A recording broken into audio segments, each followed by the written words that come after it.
Hello transcribers. We all know how unclear some speakers can be and how hard it can be to work out what they're saying. So today's exercise consists of spotting mistakes in a transcript, misrecognized words. And that's very good practice if you're looking back over your own work or correcting somebody else's.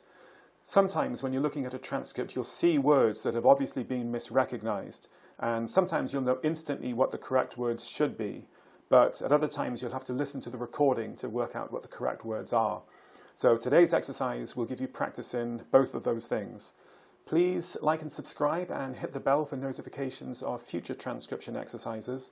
And just before we start the exercise, here's a very quick word from our sponsor, which is the FTW Transcriber, transcription software for transcriptionists.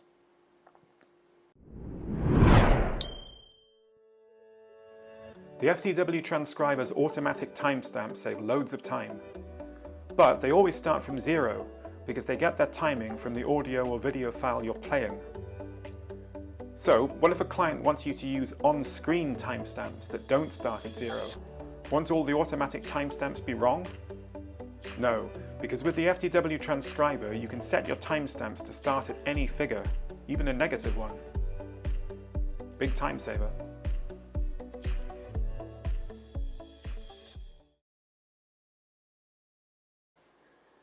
Today's speaker is Ben, who is 35, and he is a storekeeper and family man from Illinois.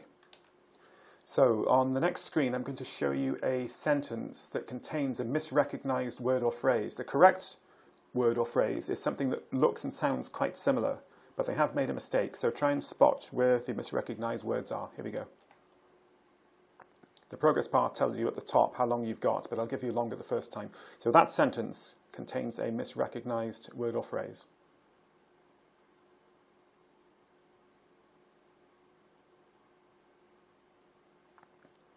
So which phrase in there has been misrecognized?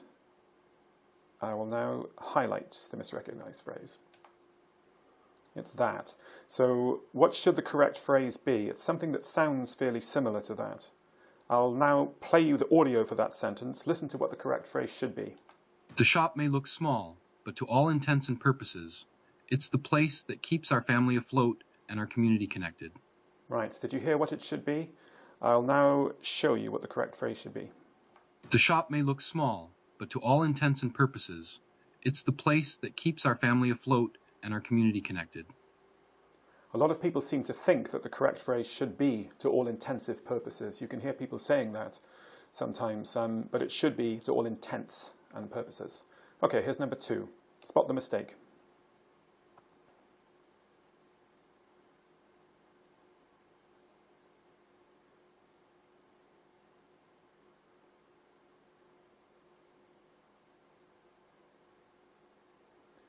Now I will highlight the mistake. It's there. What should the correction be? Here's the audio.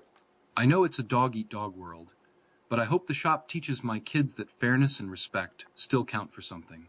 And now I'll show you the correct words and the definition.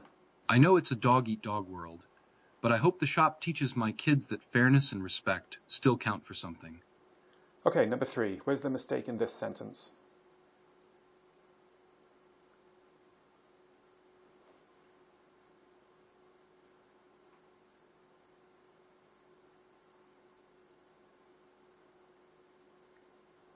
Now I'll highlight the mistake.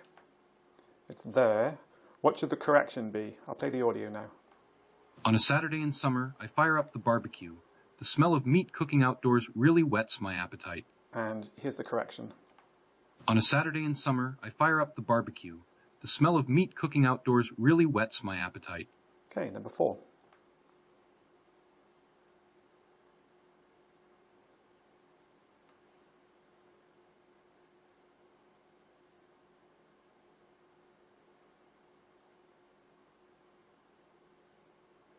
And I'll now highlight the mistake. It's there. And I'll play the correct version. There's a deep-seated connection between the shop and our community. Folks know they can count on us for fair prices and a friendly face. And here is the text of the correction. There's a deep-seated connection between the shop and our community. Folks know they can count on us for fair prices and a friendly face. Deep-seeded and deep-seated sounds different in English, but in American English they sound very, very similar. Number 5. Where's the misrecognized phrase there?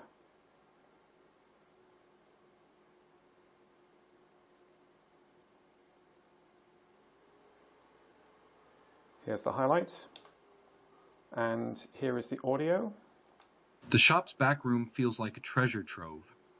Old tools, a chest of drawers full of spare parts, and memories tucked away. And here are the correct words. The shop's back room feels like a treasure trove.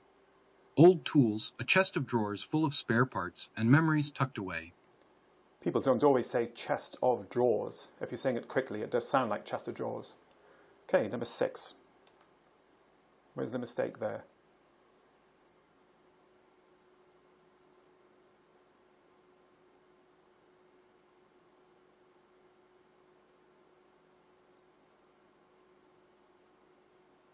Here comes the highlights. And here is the audio. My wife says arguing about dinner is a moot point because at the end of the day, the kids just want pizza anyway. And here is the correction. My wife says arguing about dinner is a moot point because at the end of the day, the kids just want pizza anyway. I think that sentence is one which will strike a chord with a lot of parents. Okay, number 7.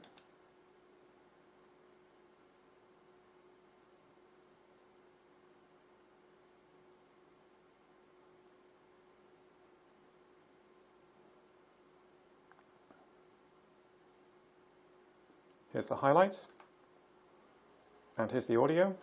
Keeping the truck in good shape isn't just about maintenance. It's about peace of mind when we hit the road for family trips. And here are the correct words. Keeping the truck in good shape isn't just about maintenance.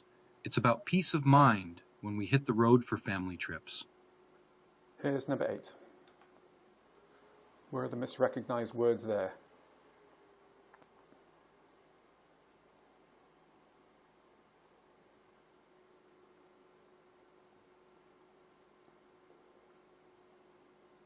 Here's the highlight, and here is the audio. Listen carefully.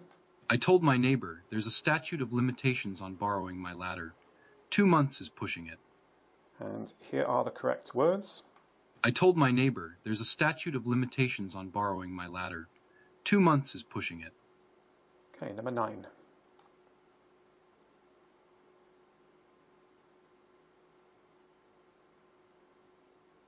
Where's the mistake there?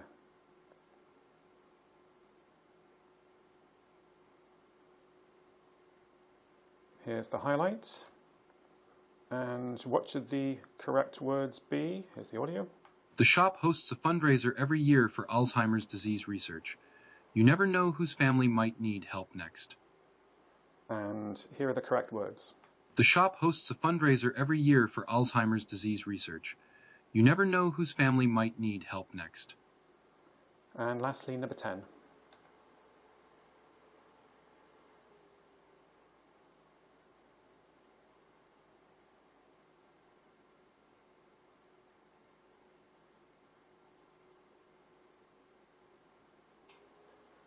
Here's the misrecognized phrase highlighted, and here's the audio. Losing power during the storm felt rough, but it was a blessing in disguise. We had a full night of board games by candlelight. And here's the correct text. Losing power during the storm felt rough, but it was a blessing in disguise.